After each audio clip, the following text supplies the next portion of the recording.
সবার জন্য সবার সাথে আমাদের রাঙ্গুনিয়া এই স্লোগানে ১৩ দফা কর্ম পরিকল্পনা তুলে ধরছি চট্টগ্রাম ৭ সংসদীয় আসনত বৃহত্তর সুন্নি জোট সমর্থিত বাংলাদেশ ইসলামী ফ্রন্ট মনোনীত প্রার্থী অ্যাডভোকেট মোহাম্মদ ইকবাল হাসান। প্রতীক্ষে আমি রাঙ্গুনিয়ারই সন্তান বাংলাদেশ সুপ্রিম কোর্টের আইনজীবী অ্যাডভোকেট ইকবাল হাসান।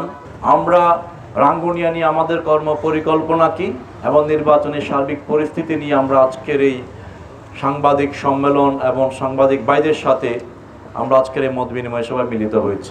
আইন পেশায় নিয়োজিত থেকে বিগত ১৭ বছর যাবৎ সততার সাথে রাঙ্গুনিয়া সহ সারা দেশের মানুষকে আইনি সহায়তা দিয়ে আসছে।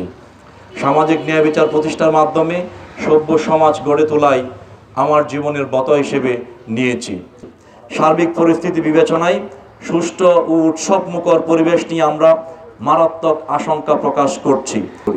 আমি নির্বাচিত হলে সকল দল মতের নাগরিক সংলাপের মাধ্যমে এলাকার জন্য কাজ করব।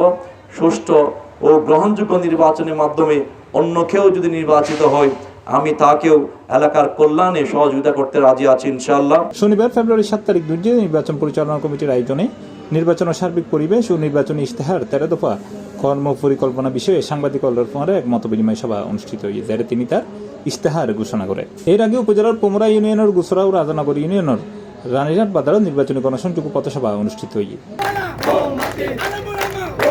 সময় সংক্ষিপ্ত, আমি শুধু বলবো রাঙ্গুনিয়ার সন্তান হিসেবে আজকে থেকে ৩৫ বছর পূর্বে মোমবাতি প্রতীক নিয়ে আপনাদের ঘরে ঘরে গিয়েছিলাম।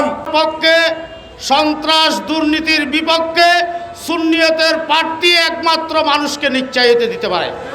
সত্যিকার অর্থে হক জায়গায়, ন্যায় জায়গায়, ইনসাফের জায়গায় আপনি ভোট দিচ্ছেন কিনা এটা আপনাকে দেখতে হবে।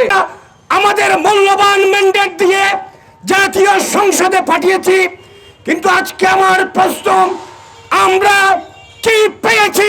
এতে মোমবাতি প্রতীক উদ্ভুট সাইডে বক্তব্য রেখে বাংলাদেশ ইসলামী ফ্রন্টের চেয়ারম্যান এম এ মতিন, যারা শান্তিপ্রিয় জনগণ তারাই সবচেয়ে বড় অবহেলিত জনগণ।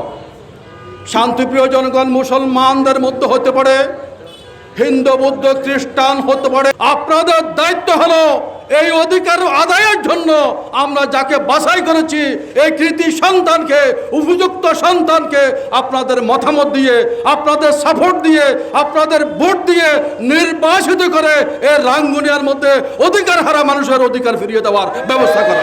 এই সময় উপস্থিত আছেন আহলে সুন্নাত ওয়াল জামাতের চেয়ারম্যান আল্লামা কাজী মঈনুদ্দিন আশরাফি, প্রেসিডিয়াম সদস্য মাওলানা আবুল আসাদ মোহাম্মদ জুবাইর রেজভী, ফিরে তরিকা মাওলানা সৈয়দ মুশিউদ্দৌলা, মাওলানা আবুল ফারা মোহাম্মদ ফরিদউদ্দিন সহ আরো বোধ কে। C plus TV, Chittagong.